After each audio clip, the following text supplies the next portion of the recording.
Hello, everybody. Welcome to Houston Techfest 2020, the virtual edition. Before we get started, I want to make you aware of a feature of the presentation that will make the session more interactive. Please make note of the question mark icon on the presentation screen. Clicking that icon will open the question and answer feature, which will allow you to send the moderator questions to be delivered to our presenter at the appropriate time. So please feel free to post them at any time during the session. Daniel will be taking a break at the halfway point to answer a few questions, and then a longer question session at the very end. Daniel, thanks for speaking today. Take it away. Thank you, Eric. Guys, welcome to Facilitating Engaging Retrospectives. Thank you for taking the time. I'm looking forward to walking through some of the lessons I've learned through honest practice and honest failure as I've gone through and tried to both coach other teams in running effective retrospectives as well as improving those on my own. Now, as it usually stands, I would like to start with what are we going to talk about? Because I think it helps make certain that stuff makes sense in the right order. And for me, I always have to start with why. Why do we hold retrospectives? What is their purpose? And with that goal in mind, it helps us frame the discussion about how we might improve. And especially it highlights to us what things can actually tend to be out of whack with these very agile critical meetings. And once we have an idea of the kind of places where we tend to miss, we can talk a little bit about what does that look like. My goal in this session is to leave you with a firmer understanding not only of why do we hold the retrospectives, to leave you with some models that help you to think about new ways and creative ways to address the shortcomings, but also some very practical tools that you can literally walk away with at the end and apply to your next retrospective. My honest goal is to give you one that you could read in 10 minutes and apply if you wanted to. Now, with that, Eric mentioned that we're going to have 2 question and answer sessions. My goal, since this is all virtual, is to signal you guys so you know when those are coming up so it doesn't come as a surprise. And any questions you've been thinking of, you can start typing ahead. You'll see that little banner up in the top right, ask your questions now. At that point, go ahead and start typing because in about 2 or 3 slides, I'll have a question section. Now, of course, I'd like to tell you a little bit about myself. My name is Daniel Scheifler. Welcome to my study. I'm a Christian, a husband, and a father in order of importance, and then most recently, an improver. I have made it a goal of my life to figure out how to see what is truly there, to see with eyes unclouded by my own perceptions, by my own preferences and opinions, to see what is truly there. And that honestly informed a good portion of this talk when I started actually looking at the other people in the room and realizing where I was missing. But I want to talk to you for a moment about one of the best things that has happened to me in my life, and ask you with that last note, the improver. Improving is the single best place I have ever worked. And it is our goal not merely to be a good place to work or an excellent consulting firm, but to honestly change the perception of the IT professional from someone you just have to spend money on and hope it makes the magic box work, to someone who's there to help partner with you to create and drive that value forward. One of the ways we do this is by serving our community. Master Don McGreal and his team have done a marvelous job transitioning in response to our current needs to create a bunch of virtual training courses. Since we're talking about engaging retrospectives, I think it might be a reasonable guess you might be interested in being a Scrum Master, or maybe you just think it would be useful to have that training. We have one of those coming up at the end of the month, and the PSM2 not too shortly after that. Both of these are 2-day certification courses, and after it, I can guarantee you will feel far more prepared for this test, and I expect you'd make a good Scrum Master at the end because Don and his team are that good. And if you're interested in the business aspects, especially for product ownership, we have another course at the end of October. Now, we're running a special deal right now. If you use the code Tech-Fest-2020, you can take $500 off any of those 3 courses. If you're interested, check it out at improving.com/training. Now, I mentioned we were the best darn place I have ever worked. We're hiring. You interested in?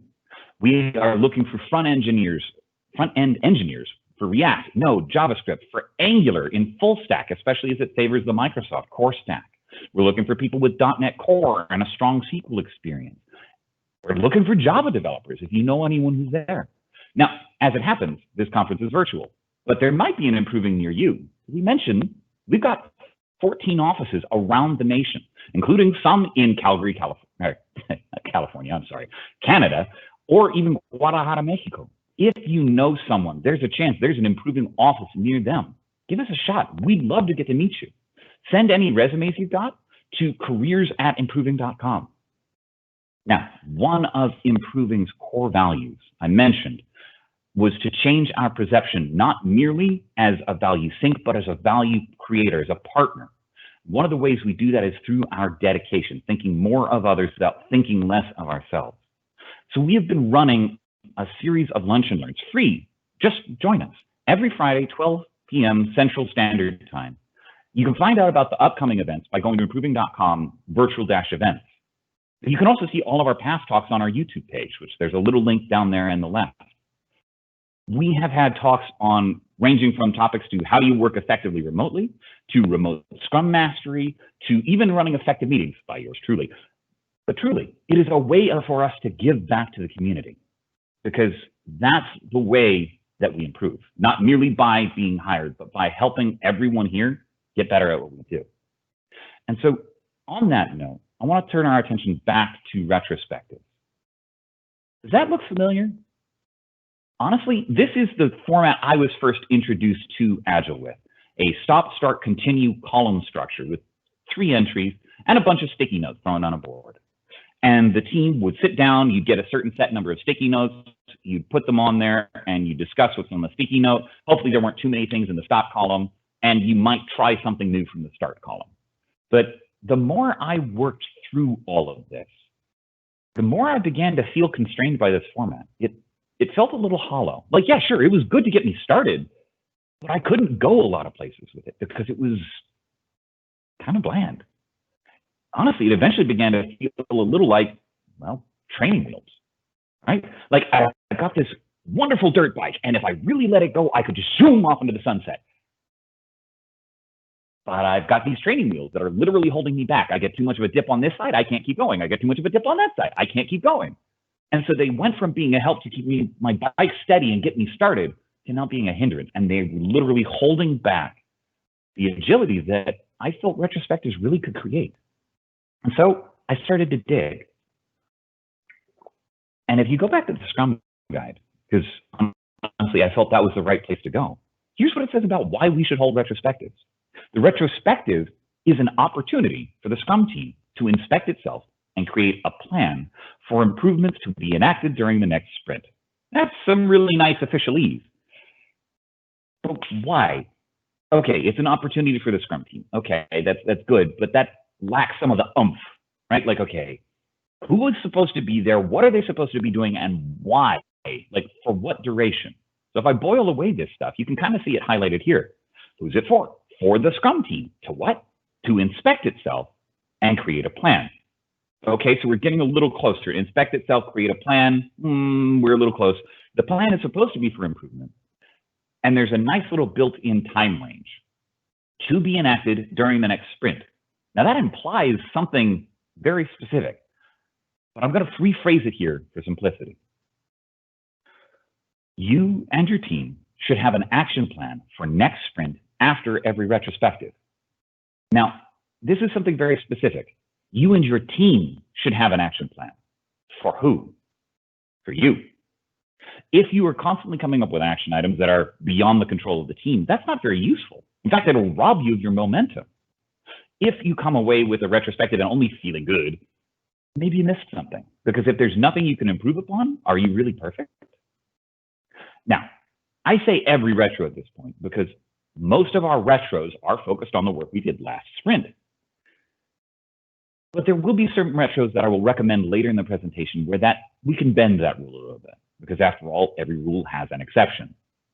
The exception, of course, is that rule. The action plan for the next sprint is also critically important here.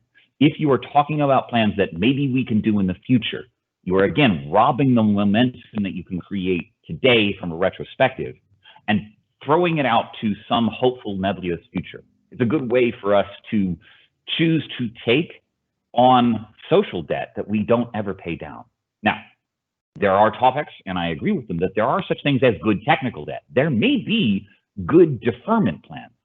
But if you don't have something new to try today, you're losing all of the time you just spent to learn, and you're losing the opportunity to learn by doing today. And so I want to encourage you to think on this for why we hold retrospectives. You and your team should come away with an action plan for my next sprint that we can do after every retrospective. And that kind of points to the potential that a retrospective has. For me, I have seen retrospectives take a team from coasting and being so good to being astoundingly good, producing new and better results sprint after sprint.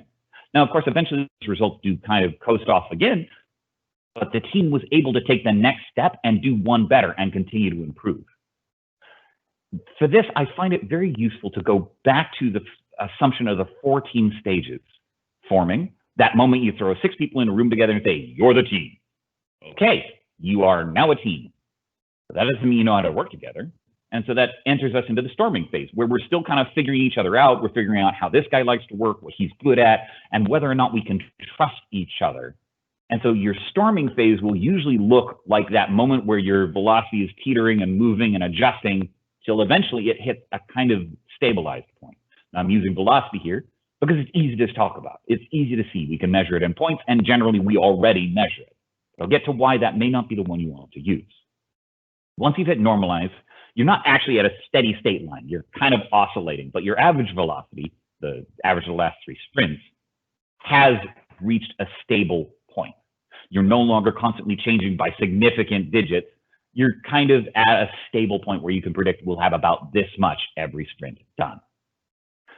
And that's where most teams I find get stuck. They start to coast. They think we're good now because we've reached a stable velocity. But is your goal stable velocity or improvement? I have found that with the right discussion, with the right retrospective, not necessarily the right people, but the right retrospective to get the people talking about what they're doing, you can suddenly go from that coasting moment to a kick. And then their performance starts to tick up as they engage with their work in new ways, as they think about the problems they're facing in new ways. Our goal isn't merely stable, because stable while good isn't engaging, it isn't enabling, it isn't the agility that you're really looking for. But the performance that can come from having an engaged conversation about a new way to look at your work, a new experiment to try, can result in a sudden uptick in the velocity delivered. Now again, velocity is not the end-all be-all, but you can see it easily and almost directly by looking there. Over time, this will eventually peter out because your new systems reach their new optimum. That's good. An engaged team can then take another step into another performing kick and tweak up. Now, will every change you make be a tweak up? No, and that's okay, because your goal isn't increased velocity. It is something else entirely. So I want to take the moment to transition from this conversation, assuming a fixed team constantly improving, to what you're measuring. Are you measuring performance by velocity, or are you trying to measure an excellence? Velocity is often used as our measure for performance for a Scrum team. Why is that? Well, I mean, it's there. We use it all the time. But does that make it right? No. Velocity is actually the product of a lot of estimations, right? Velocity is composed of story points. Story points are dependent upon the people who provided them. That is not only the people who were delivering on stories, but the people who estimated the thing that you were doing. So you can't take someone else's story points and assume that that will work for team B as well as it works for team A. You can't compare team A and team B on their velocity because the velocity means different things. It is a different set of people producing the number, a different group of people using the number. So when you try and compare velocities for saying this team is in the performing stage and that one's in the storming phase, that's not quite accurate. It's not enough. It is useful because we do already have the ability to capture it. And so I use it as that step stool. But remember, velocity is not always proportional to the value we are delivering with our software, right? We don't write software in a vacuum. We don't write software for software's sake. Even the companies that are writing software to be sold, like Outlook, don't write software for software's sake. Outlook is a tool to serve a user for some purpose. We are doing the same thing. And when you think about that, It changes what we want to look for in the value we are delivering to our client or with our team. And so I would like to propose that what you should be looking for is the creation of not merely velocity, but excellence in your Scrum team. Excellence in this case, I will say, is the continued improvement in the delivery of value. Now, value, what should you be looking at? Well, you're not looking at story points, because that honestly is a made-up number for the purposes of getting an idea for how long something will take in the future, which of course is changeable. But the value, why are you writing software? What's the purpose it to? Who's it for? If you don't know those things, it can be very difficult for the team to have a good idea of the changes that make sense. Now, that is not to say you should ignore quality of life tricks or changes for your team. After all, they're the ones doing the work. It would make sense to help have them do something that improves their life. But if you're not talking about how will this impact the thing we are actually trying to produce, you may be missing a critical element that will engage your team, which will enable your retrospective to go from simply a going through the motions to maybe actually making their team look as awesome as they really are. So to round this out, I want to talk about, again, what is the goal of a retrospective? We talked about it as an opportunity for the Scrum team to inspect and create a plan. The inspect part, you're going to inspect itself and the process it's using to deliver work, and especially how that process was implemented last sprint. This is awareness. It is literally looking back over your shoulder to see the lines that you've crossed, to see the practices that you've done, to see the rocks you stumbled over. And then critically, to create a plan for the next sprint.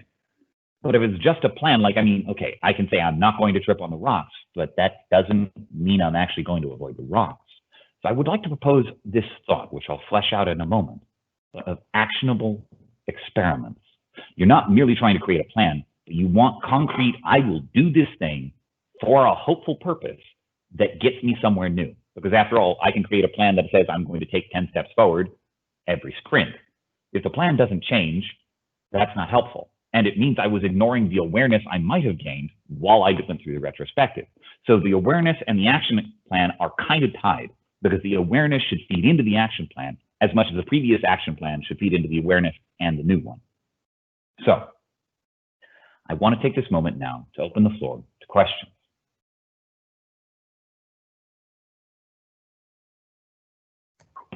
Daniel, while the questions are starting to come in, what do you look for when you first join a team or when you observe somebody else's retrospective?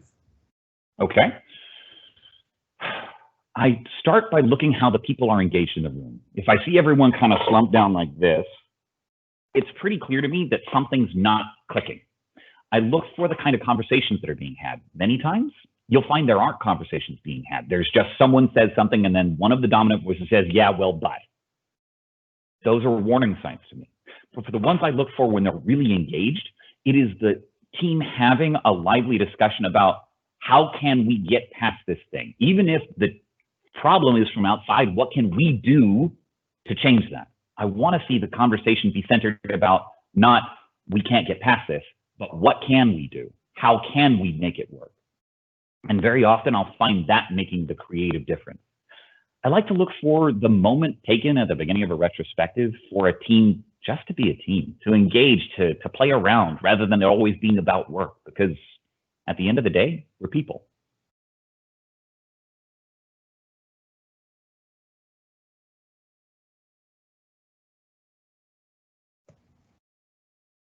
In addition to that, retrospective involves people admitting that they're wrong sometimes. How do you get people to openly admit to having been wrong?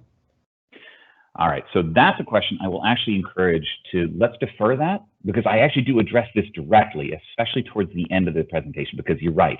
That is among the single hardest things to do to create the safety necessary in a team to have that conversation. So let me address that in more detail when we get towards the end of the presentation.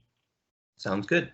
How do you ensure that the action plan you come up with is actually followed? The commenter notes that they've seen many times where the team came up with an action plan and didn't look at it until the next retrospective came along. Okay. So I have a tool which I recommend for that a little bit later in the presentation, but I'll give you a boiled down version of it right here. If your action plan doesn't include a who, there's no one responsible. There is this thing called a bystander effect, that the more people who are looking at a problem that are around and nobody's acting makes it even less likely for someone else to act. If it's always, oh, well, so-and-so will handle it. Unless so-and-so agreed to handle it, it's not going to be handled. So the best way to help make certain an action plan get followed is to make certain someone chooses to own it and encourage that conversation. So if I were the Scrum Master, I would literally sit someone down and say, okay, we have these action items we wanted to take. So-and-so, I think you're the most capable to handle this. Are you willing? Yes. Okay. How will the team know it's being done? What should we look for? Well, I think it should look like this. And you have that conversation, not quite a contract negotiation, but an expectation level setting of these are the things we should expect, so that they, the individual owning the action item, are not only empowered to do the thing, but they were bought into the way they were going to do it. Okay, I have one more here. How do you engage a member who never contributes to the retro, even once the team as a whole is at the norming and performing phase? Now that is a difficult thing to do. Normally, I will actually take time outside the retrospective to have a conversation. So what I have seen is when a team isn't, when like most of a team's doing it, but one person isn't, there's something missing for that person. Some way they don't feel respected or engaged or safe to have that conversation. And so I'll go and have a one-on-one with them a little later, right? Not everything to make retrospectives happens in the retrospective. I've found very often I need to spend at least 30 minutes prior to a retrospective sometime during the week to set up the team for success. And so for individuals that are showing they're not really engaging, I'll go and ask. And I'll notice like, hey, when we had this last retrospective, it seemed like most everyone was enjoying themselves. But I noticed you didn't seem to be having as good a time. Did something happen? Maybe it's something personal, like, you know, one of their kids is sick. Maybe it's that they legitimately don't feel safe, which we'll get to later in the presentation. Or maybe, just maybe they don't understand. They feel inadequate. They don't feel like they are worthy of contributing to the conversation. And all three of those have very different ways of engaging with how to help that person go from being closed and uncertain to being themselves around the team. And this critically has to do with the creation of trust between not only the Scrum Master and the team member, but between the team members. And I'll show you some ways you can use a retrospective to help with that as we get further in. Are there any other questions, Eric? None so far. Excellent. Then I will go ahead and continue. So naturally, after we talk about why, I find it very useful for us to turn our thought from why do we hold these retrospectives with now this goal in mind of creating awareness and actionable experiments for the team to talk about, honestly, some of our common struggles, right? The ones I have seen when I go into a team or when I have made a mistake for an ineffective facilitation, people aren't talking, there isn't a discussion, or like somehow we got into this, one or two of us are talking and it's just two dominant voices in the conversation. Or maybe the team has gone through the motions so often that it just becomes painful to do anything else. They just kind of become complacent, like, yeah, okay, here's my ticket. And you'll end up getting nothing but the positive notes, the happy-go-lucky that everything is perfect, because everything that the team wants to change is outside their control. Sometimes you'll have team members that straight up deny that they did anything wrong. It is your fault that this is wrong. And that turns in now to a fight rather than a discussion about how can we serve each other.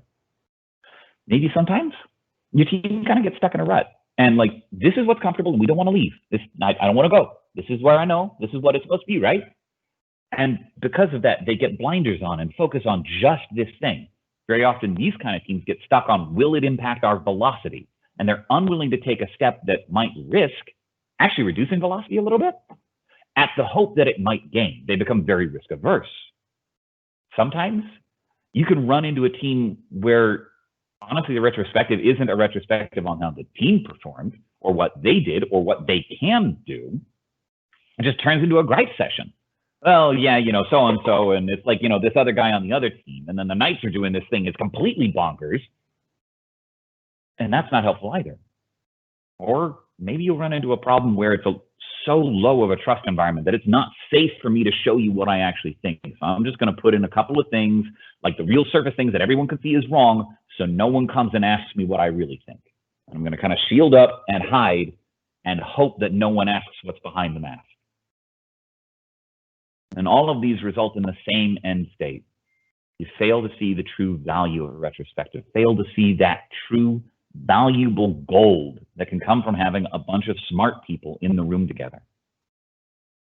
And honestly, that single piece right there is the one which will rob you of the most momentum that you can get from a retro.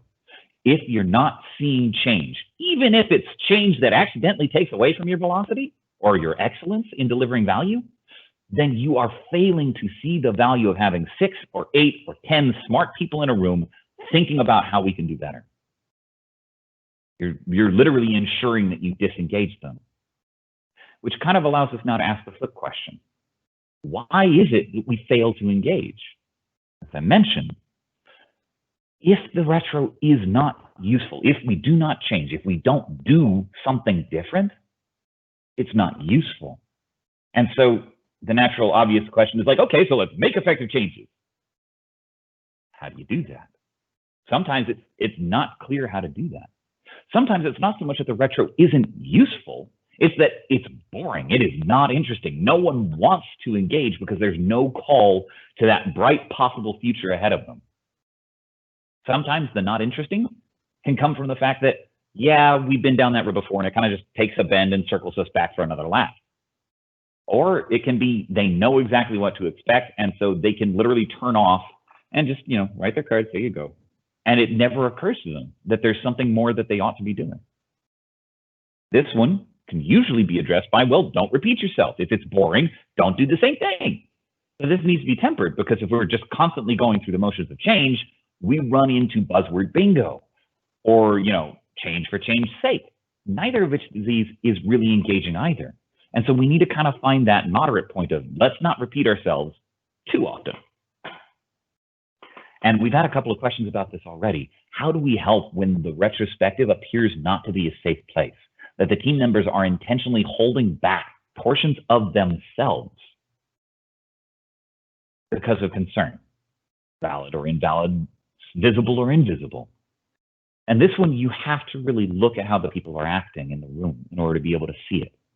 Sometimes it could just be, if these 3 people are in the room, the conversation is lively, it's engaging, it is everything you want a retrospective to be. And then you drop in this one extra person who is a team member, and it's like someone threw ice into the pool. And now all of a sudden, everyone's very quiet, very proper, and doesn't go any further. Now, is it a problem with that person you just added, or is it a problem with the other 3? It's hard to tell. But we'll get to how to help address this one, because it comes down to the most human thing among us, in something that software engineers, I myself, often like to try and forget, that you're dealing with a bunch of people. And so tech solutions won't be enough. You can't just introduce, let's go remote. You can't just introduce, let's try this new tool and hope that it will fix the problem. Because at the end of the day, why do we fail to engage? Because we fail to address the needs of the people who are in our team. Now, that doesn't mean that we can't effectively make changes to actually start engaging them. So let's talk a little bit about what that might look like, right?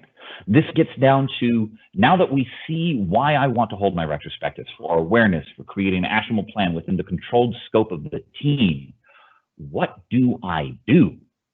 So let's talk about it as an application in easy mode, right? Are your retrospectives stuck in a rut? That is, that they say, this is what I know and this is what I want to do, and I don't really feel comfortable going to something else. Do they turn into a gripe session where it's always somebody else's fault and there's no personal responsibility that I can take? Is your team bored? Do they not talk while they're creating these notes for their continue, start, and stop columns? Okay, I mean, all of those, I would argue, have a fairly simple and standardized fix. Vary the format. Choose something new. Now, a common answer or beatback I'll have for this is, wait, isn't that just putting lipstick on a pig? Well, I mean, it is a very pretty pig, as you can see. The pearls really bring it out. But if it is just considered putting lipstick on a pig, is it actually useful? Okay, so let me kind of back it up, right? When I say vary the format, what am I really talking about?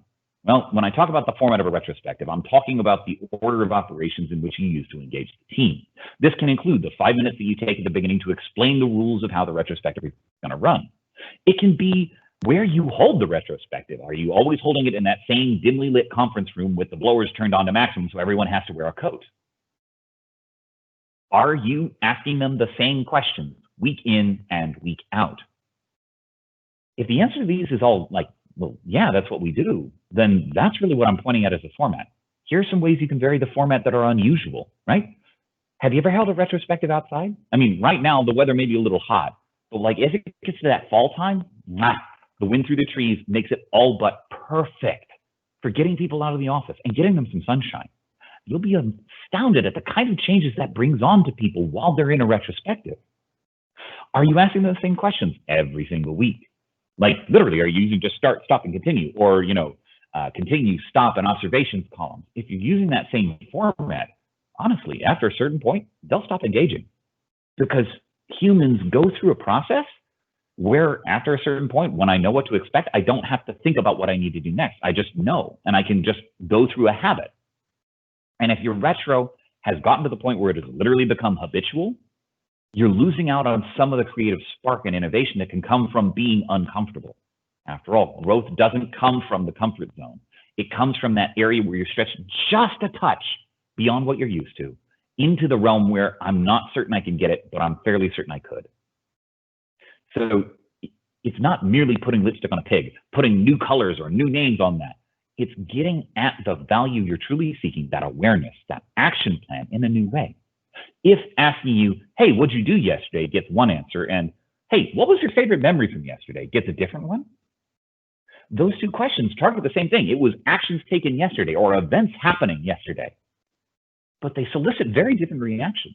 And I'd argue that second one actually causes you to think for a moment, which points now to what makes for a good format, because not every format is created equal. Don't just slap lipstick on the pig to make this pig look better. Maybe switch it out for a hog or a boar, or maybe let's have beef instead. A good format, I find, is something that is unusual. It's not what you would have expected. It's a little silly maybe, because honestly, getting comfortable with your group may involve being weird. Like, full stop, being weird for just long enough to break people out of their mold, to break them out of the, well, this is work, and into, well, hold on, now why are you doing that? It should be thought-provoking. The question that I mentioned there, what did you do yesterday versus what was your favorite thing about yesterday, is thought-provoking. It makes you take that second, say, oh, well, hold on, let me think. It might have been that coffee you had early in the morning. It might have been that wonderfully engaging conversation you had with your coworker the moment you walked into work. But I want them to think about the question rather than simply know the answer. Because if they know the answer, you're probably in a habitual state and you're not able to go and take that next step. The thought-provoking is critically important because it makes you look for the non-obvious answer to what's going on. And the more non-obvious things you look at in your retrospective, the greater chance you're going to look at a creative option for addressing the need. It may be that the team just decides to say howdy instead of good morning, right? But it's the unusual and thought-provoking now coupled with the last piece, and that is to engage the group in conversation and discussion. There shouldn't be an obvious one right answer. If there is, it's not thought-provoking enough, but sometimes that's okay.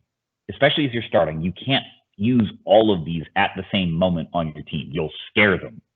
Remember, our goal is awareness and actual plan. If they're too focused on the, oh my gosh, what am I doing next in this crazy format, they're not going to be engaged in figuring out what value that they can bring from this retrospective to their sprint. So you have to moderate this a little bit, right? Now, I have links in this presentation, and yes, I will be pleased to present them to you, 2 blog posts where I talk about how you can actually apply this kind of thing. I have found personally that there are 2 great sources, well, 3 really useful sources for getting this. 1, the Spotify Retro Kit. It is a PDF that you can download that has a combination of warm-ups and retro formats that you can mix and match, especially for your team just getting started into Agile. For a newer team that kind of is still trying to figure out how to work this, having a prescribed format is very useful. It gets them the chance to get their feet wet. It gets them the chance to think and engage in the ways we want them to for agility but doesn't require them to create it for themselves. Another good option is Tasty Cupcakes. Yes, there is a tastycupcakes.org, and it is something I'm recommending. It is a community of Scrum Masters where they will suggest Agile games or full retrospective formats that is very useful. Again, leveraging some of the effort off of you as a Scrum Master or as an interested team member from having to produce the format completely new and allowing you to build on the experience of others. I believe it was Newton who said, if I have seen farther than others, it is only because I stood on the shoulders of giants. It's okay, these giants want to help you. Help your team by being willing to take some help and get there. And as far as engaging and encouraging the discussion, the hands down best tool I have found is liberating structures. Liberating structures are a series of meeting formats, not merely retrospective formats, that encourage the engagement of every participant in the room. They distribute the engagement in novel ways to include more people in the discussions because we don't hire idiots. No one in this room hires an idiot. We're always trying to find good, smart, helpful, hardworking people to help us solve problems.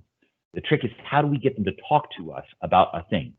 And so liberating structures offers a way to do this. My personal fan favorites, and ones I will actually on occasion work into my presentations, are TRIZ, or creative destruction, where you take a team, you sit them down and say, okay guys, instead of trying to solve the world's problems today, let's make it worse. What's the one thing you could do to ensure that this retrospective is an absolute blowout failure and we never wanted to have another one again? And watch how people look at you curiously for a second, then start to giggle and turn that into something you can actually use. Because when they give you that option, well, I'm absolutely certain that if I shouted over every single other person and was just the loudest person in the room, I would discourage us from ever having a retrospective again. Okay, you're right, that would really suck. Are we doing anything that looks like that? At all? And you can free them up from having to solve the problem by giving them the option to make it worse, and then still swing that back into how can I use that information to help us make a better retrospective? And it's not a trick. It's just oh man, now that you think about it, I do have a bad habit of talking over people. I'm sorry. I'm going to suggest maybe we pass around a talking stick so that I literally won't until it's now allowed. That way other people in the room can talk. My second favorite is the Troika consulting, where you take a series of issues that the team has identified and have a champion or an owner represent each of them. The champion for a given issue will come in as a client to the rest of the group who will act as consultants. He'll talk about what he's seeing, about what he would really like to see for the future of whatever the scope of this thing is. And then you'll allow the rest of the group to ask elaborating or exploratory questions. You don't want them to say, hey, would it work if we did this? Which is really a solution pitch. That's not what this time is for. You have them ask questions to understand really what the owner of that problem is looking for and to think about what they have seen so that you increase the understanding of the group. Then have the owner go to a different place in the room, turn around something, and start listening and writing. And what he's going to listen to is the conversation that the consultants are going to have with each other about possible ways to solve it. And what you'll find is the group, while talking, proposes a ton of different ideas. And the client usually will hook on 2 or 3 of them that are unique, interesting, and thoroughly engaging for the group to execute on. And this is a way you can get the group to start building into itself, which allows us to now talk about the next major step. The next step, step 2 for application, is right ideas. The right ideas can make or break someone's buy-in into the retro. If they think that the retro is purely a waste of time because the idea that they have is that you do a stop, start, continue column on that, all it can be, of course they're not going to care. If they think that everything you're supposed to do has to be a solution, the one true solution to the problem, are they going to engage in the discussion? So let me ask you this question. Are your action items, the plan for the next sprint, are they solutions or experiments? Because experiments implies the possibility for failure. Solution implies it cannot and it will not. So what is your assumption? So I want to propose this format for you to try on your future action items. For every action item we have, what are you trying differently? Are you, for example, going to make certain that we include a screenshot in all of the UI PRs so that it is easier for us to review them? Okay, that would certainly be doing something different. Every UI PR gets a screenshot, and if it's missing one, no one reviews it. How long are you going to try it? The obvious answer would be for a sprint. But thinking about this, not every change you make today will pay off tomorrow. And so it may be very valuable for you to consider longer term experiments that may take 2 or 3 sprints before you really see whether they're valuable. But it forces you to think about when you will know it's working or not, which is the next question. How do you know? How do you judge? What are you looking for? And this brings in the concept of measurement. And this right here really is the thing I have found that makes or breaks an action item. Not merely we'll go through the motions to do it, but I want the team focusing on not merely what are we going to do, but whether or not it's actually worth doing. Because if we're not making effective changes, we honestly should drop the process. If the process isn't helping us, the process isn't the thing that's going to deliver value. So don't do it. And if you're not willing to both create new ideas and then kill them off as soon as they prove not to be useful, what's the point? And I alluded to this last question earlier, but if you don't have a who is taking point on this thing, trying to focus on getting it there and really drive the value home, you lose out on several things. The first and foremost one is no one will check up on it because no one is in charge. Everyone is in charge, and so no one is. It needs to be owned by one person. It cannot really be taken as team ownership. So if you have an action item that says the team will do X, what you really have is however many people on the team you have, that many action items, each owned by one person. And it is their agreement that I will do this. And everyone agrees that at the end of some period, we will come back and review it to see if it is working. But you want that ownership, the individual ownership of their process, because remember, a Scrum team is supposed to be self-organizing. You can't claim you're self-organizing if the team isn't allowed to change their process. You can't claim to be self-organizing if no one on the team owns what they're doing. So you need to think about what you're doing differently, which is usually what we already know, and how long you're going to try it. You should really think about whether it's enough to try it for one sprint, or if that's even too long. You should think about how you will know it's working, because if you're just going to keep doing the thing, you probably should stop. If you are going to try it, if and only if it works, you'll keep it. Then we're going the right direction, because we want to avoid waste. Remember, agility was born out of lean manufacturing. Who's taking point on it? If your team doesn't end up owning it, it's not going to get done. If someone does not feel a personal sense of responsibility for getting that thing done, why would they do it? So empower them to own the decision to do something different. Empower them to be trusted to own and follow up on the thing. And honestly, if they mess up, let it be okay. Experiments imply the chance that the experiment had no value. So if your hypothesis turns out wrong, great, you learned. And that's where the awareness piece comes in from these action items. Be sure you're willing to learn, because it may cost you, honestly, some failure along the side. Now, I will propose one other experiment, and this starts edging us towards application hard mode, but it's another experiment you can try. In your retrospectives, remove all words for them, their, they, and focus instead on we, us, and our. Now, certainly, I'm going to expect you're going to wonder, why? So take a second to think about the kind of change that language will have on the way you think. That wasn't a clever section for me to try and get a drink of water or anything. But if you think about the company as we do this and they do that, what are you doing? You're creating walls and boundaries and borders that I lob something over. And that's not agility. Agility is supposed to favor collaboration over contract negotiation. Sometimes we need them both, but we want and recognize there is greater value to come from collaborating with the others. But if there are others, there's a chance for the enemy story to sneak in, that they're out to get us and they are really trying to screw us up and we can't get them to do something right. When reality is, you're one organization. If the left foot tries to walk off, the right can't help but follow it. If the left hand decides it wants to be out on its own, It's not going to last very long unless I put it on ice and reattach it to the body. We can't have our teams running off as if they were the only thing that mattered. They are cells in the body, but they're still the body to consider. So when the cell talks about what it wants to do, it should be rooted in a we mentality. We need to see better ROI on our choices. We can do better. We should collaborate together. It's not they need to do better for us. It's not they keep screwing up the deployment. We have a problem with our deployment system. We have not helped ourselves do better. And you notice how I'm almost tripping over that word because it's very weird for us to think like that. But if you can encourage the team to try it for a retrospective, or better yet, for a sprint, look at the way they're going to start talking about the business and the problems they have. It will cause them to trip up and it'll be a little awkward, but that's okay. Remember, the unusual formats can be engaging, but help them see the why behind it.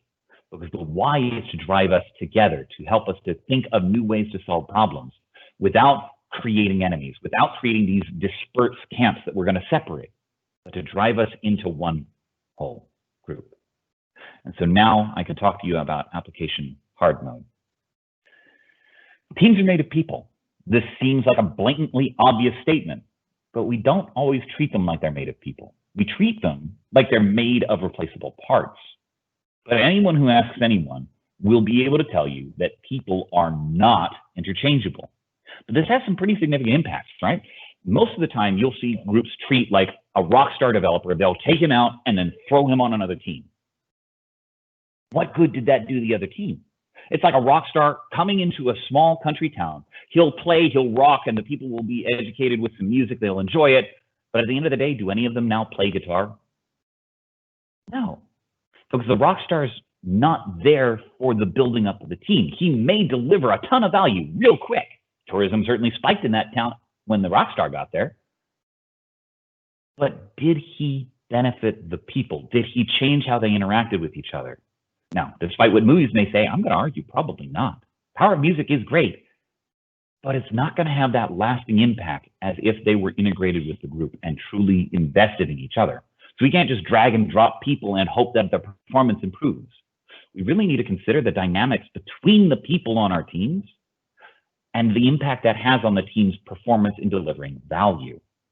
You can't just take one really good developer and expect he'll be as good in the next team. It might be that the way that his old team worked really enabled him to hit his groove every single sprint and just knock stuff out of the park.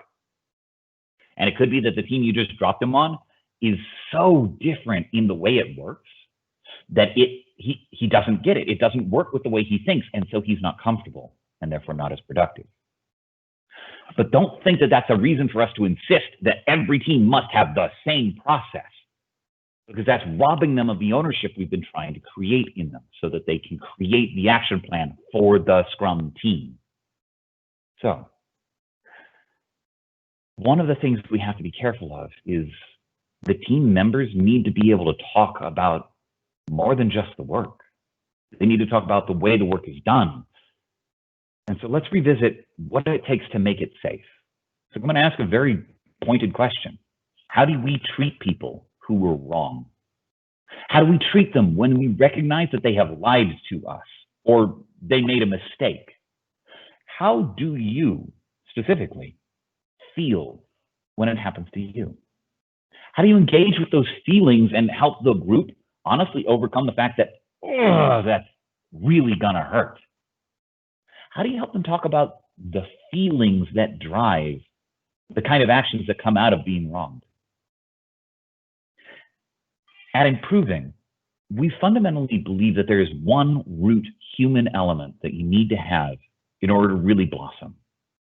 We believe trust changes everything, and we act on it. We teach our consultants how to talk about what trust is, how it's linked deeply to our character and to our behaviors between us and the client, and just generally how that hurts, helps, or hinders people. One of our best, Robin Fuentes, has given a talk on the deep link between Scrum and trust. And I've given you the YouTube link there because I would encourage you to take a look, because it will change how you want to start engaging with your team. Trust is required to make it safe. You need to start building that understanding that I am who I say I am. I am not hiding something from you. I don't have a second agenda. And that I care enough that when I'm wrong, I'll admit it. There are some ways you can do that. And I'm going to leverage and suggest some format changes, which will allow you to have the conversation. Because with people, the best thing you can do is have an open discussion. People are driven by very different things. I am not my brother. My brother does not care for the same things I do, and that's good. In fact, we're better together because he focuses on one thing and I focus on another. And as long as we can have a common way to talk about what the group will choose as its driving values, we're okay. So have you ever taken a retro to not discuss the work, but to discuss the people who are doing it? Because honestly, a process is great. The people who do it are much more important. The reasons why they do it, the how they do it, are what make the difference. So try a retro on people's motivators. There's a book called Passionate Performance, which does a wonderful job talking about how to not only look for it, but talk about the things that make the difference, the engaged hearts and the engaged minds. I have run a couple of these with my teams, and really I prefer to focus on the engaged minds first because it is safer. People are much happier to talk about the thing that intellectually engages them than they are to talk about that thing beating in their chest. I'm happy to talk about what achievement looks like to me. I want to talk about what it means for me to feel like I have achieved victory. I want to talk about the things that motivate me towards mastery, what that looks like. I want to talk to you about what it looks like for me to be in control, to have autonomy to do my best work. And honestly, all three of these fit perfectly within the concept of a retrospective. The team needs to own it. The team needs to produce this action plan to improve the delivery of value. And the team should be able to celebrate that little step of getting better every time. Now, once you have that conversation to get the base values of what people care for, what's the next step? Well, not immediately, but you want to let them have the time to kind of balance out. But you need to give them the opportunity to talk about something they're not so good at. And again, don't talk about it in the emotional terms, but have them as a group now come together and do something. So give a chance for a retro to discuss strengths, weaknesses, and the way you can combine someone's strengths with someone else's weaknesses to make the team better overall. I created a retro format that is exactly that. Instead of your standard 3-column format, you have 3 columns, strengths and weaknesses, are talked about first. You have everyone really easy talk about a strength they think is underutilized by the team, something that someone doesn't know about, and can be really fun to watch that. Oh, hey, I didn't know you were good at that. I didn't know you cared. And then you have to take that step, that beckoning into trust, to talk about something they know they're not good at. And here, I have found the best way to start that is very definitely have the leaders take the first step. If you're the Scrum Master, you and the team lead should be the first ones to admit what you're weak at and own it. Don't be ashamed, because everyone has a weakness, but show that you understand that it's not for the best for the team that you are like this. And then encourage them to talk about their own pieces. As you go through, you're creating the safety by showing that the ice is thick enough to stand on here. And you can engage the people in their own self-deprecating talk to help them to see something better. And then you take that last step of making certain it's not just talking about it, but now acting on it. Have the team offer to help each other in ways based upon what they learned. Have them write how one of their strengths could address one of the team's weaknesses, and how they would be happy to give of themselves to pour back into the people they work with every day. And watch the kind of relationships that blossom. When I did this, I was amazed because the team immediately got up and started this huddle as they were walking back upstairs to do their work. And all of them were talking about, hey, do you have time this afternoon to da-da-da-da-da? And it was always about that thing that they mentioned was one of the strengths. It was amazing to watch how the team changed and how much more willing they were to work and operate in unusual ways to leverage the best of our talents. And so I want you to think about that. Even though it is hard, create the space for your team to talk to each other about the thing that matters, to talk about being people. With that, I want to open the floor to questions again. And Eric, if you could stop us about 2 minutes before time, I'd be very appreciative. Will do. We're about 5 minutes out, so I'll give about 3 minutes for questions. While those are coming in, I want to remind you about the question that you deferred earlier. How do you get a group of professionals to openly admit to not being good at something? So for this one, I really do rely very heavily on first having created a certain spirit in the team, a certain we sense. I can't do this day one. I would not even recommend trying. You need to create trust over time. They need to trust you to be actually what you're about, and they need to trust the group is actually going to act in good faith to create something better. So first, start with creating a shared set of values, something that is beyond the team that the team wants to hit. Then have the time to talk about who the people are in a good light. Have them feel something about the retrospective. Have them feel like, wow, I actually got something off my chest and someone cared.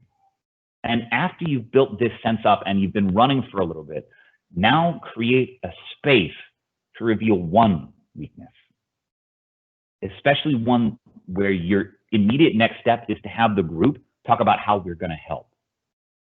That's why I recommend that retrospective on strengths, weaknesses, and fusion. It is in and of itself a safe way to create that step of trust, to give them the opportunity to extend trust to you and to the group when they admit that they are at fault or that they are not so good. My favorite example for this is when we ran it, our QA mentioned he didn't know what he was good at. He openly expressed doubt in himself to a group and hoped that they would help him. So I turned it to the floor and let the group answer all of these different things that he was good at. And the grin that got plastered on the guy's face was heartwarming. He didn't choose to use any of them. Instead, he said, I ask good questions. You know what? He was right. But it's in creating those human connections and the chance to build on that that really allows you to create the opening for someone to admit they're not so good.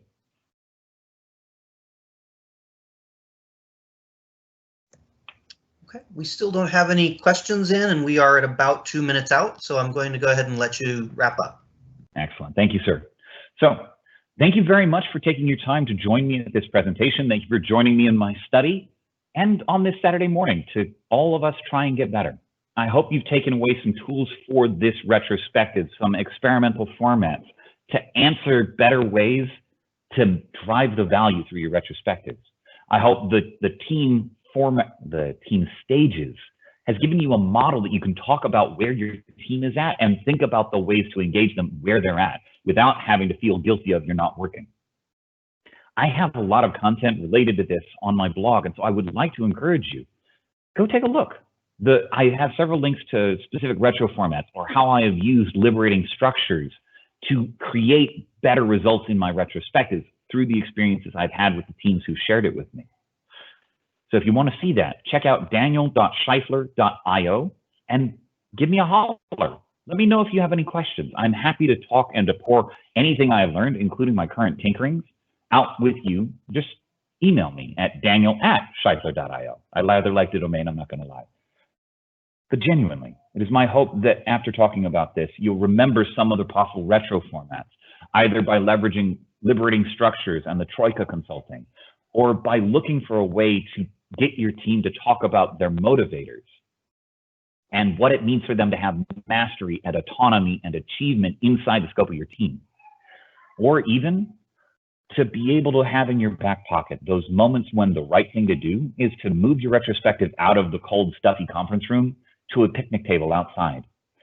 And maybe to run a retrospective on what it looks like for the team to admit, I think I'm good at this. Here's something I know I'm not so good at. Will you help me? And creating the safe opportunity for your group, not only to do better, but to care more for the people in your group. And so thank you very much for taking the time to review how to facilitate engaging retrospectives with me. I hope the rest of your day remains blessed. Thank you all for attending today's session. And Daniel, thank you for sharing. My very good pleasure. The recording of this session will be available at HoustonTechFest.com soon. We hope you enjoy the rest of virtual Houston Tech Fest. Have a great day, everybody.